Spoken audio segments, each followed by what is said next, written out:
guys, back here again. Just going to show you what I did with the old Kubota.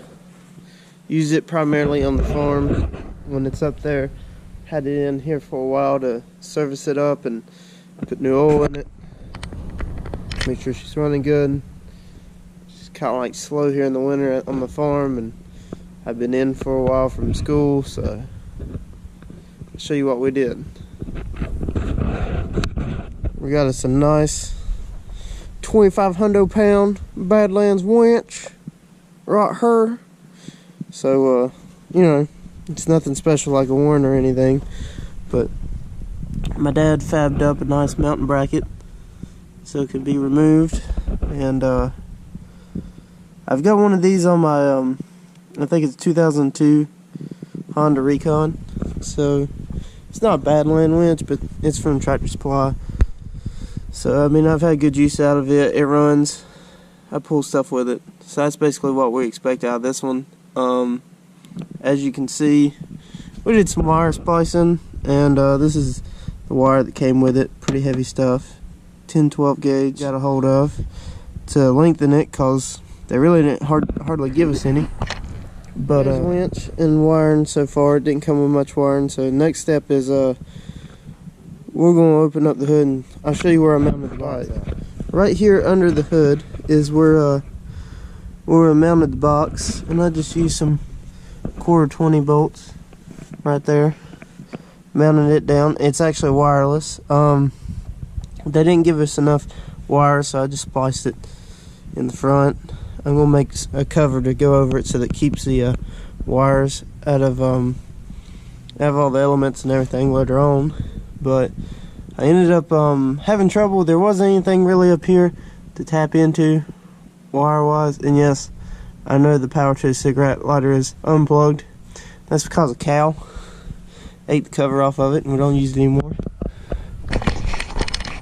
By the way, don't leave your Kubota in the pasture, ever. Cows like licking everything. Alright, so how I ran my wires is I spliced them right here. Didn't want to splice them up under the chassis just in case, but come to find out, Kubota's nice enough that there is channel that runs under this floor mat right here. There you can see my wires. Runs under right through here. Keeps everything nice and tidy. And then in behind the seat, which is right here. And here's where it comes up. We've got our handy dandy fuse wired in, and didn't have any shrink wrap, so I went with some good old electrical tape. And that's where it came in. It's hard to see. I'll show you where it comes out from the floorboard. If you can see down in there, it's really hard to see. Just a pain in the tail. Everything's so tight down in here. It's not going to work, but it comes up through there. And then down up under the Kubota here.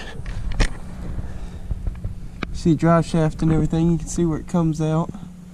Right up under there, which I'll show you here in just a second. That channel right along there is where the wire is ran. This one right here. And it's got holes. You can see a wire right there. You can see it's got some drain holes, so nothing's going to get stuck up in there and rub against wire. And that's basically how I wired it. Now, there's nothing to it really. You just, tool-wise, I'd say you need a good pair of wire pliers, which in my book is anything that cuts wire and crimps wire. And I go ahead and get the butt splices that have the shrink wrap already on them, so you can just melt that on there and you don't have to worry about it. I did that and electrical tape mine just in case. But I looked through the manual and there wasn't much to find on power sources up here under the dash to tap into. So that's kind of what I did. Once again, like when I was talking about my light bar in the previous video, no electrician. I don't do things the hard way. Try to do them pretty easy. But I feel like if you got a Kubota out there or anything like that, or even out thinking about buying a Badlands winch, this will work out pretty good for you, because you can slap that bad boy on there and wire it up real quick and you're good to go. So hopefully here after a little bit we'll hook it up to one of the trucks and hopefully pull a truck with it. So that'll be later on in the video. I hope this kind of, not really install video, but just showing you how I did things kind of helps out.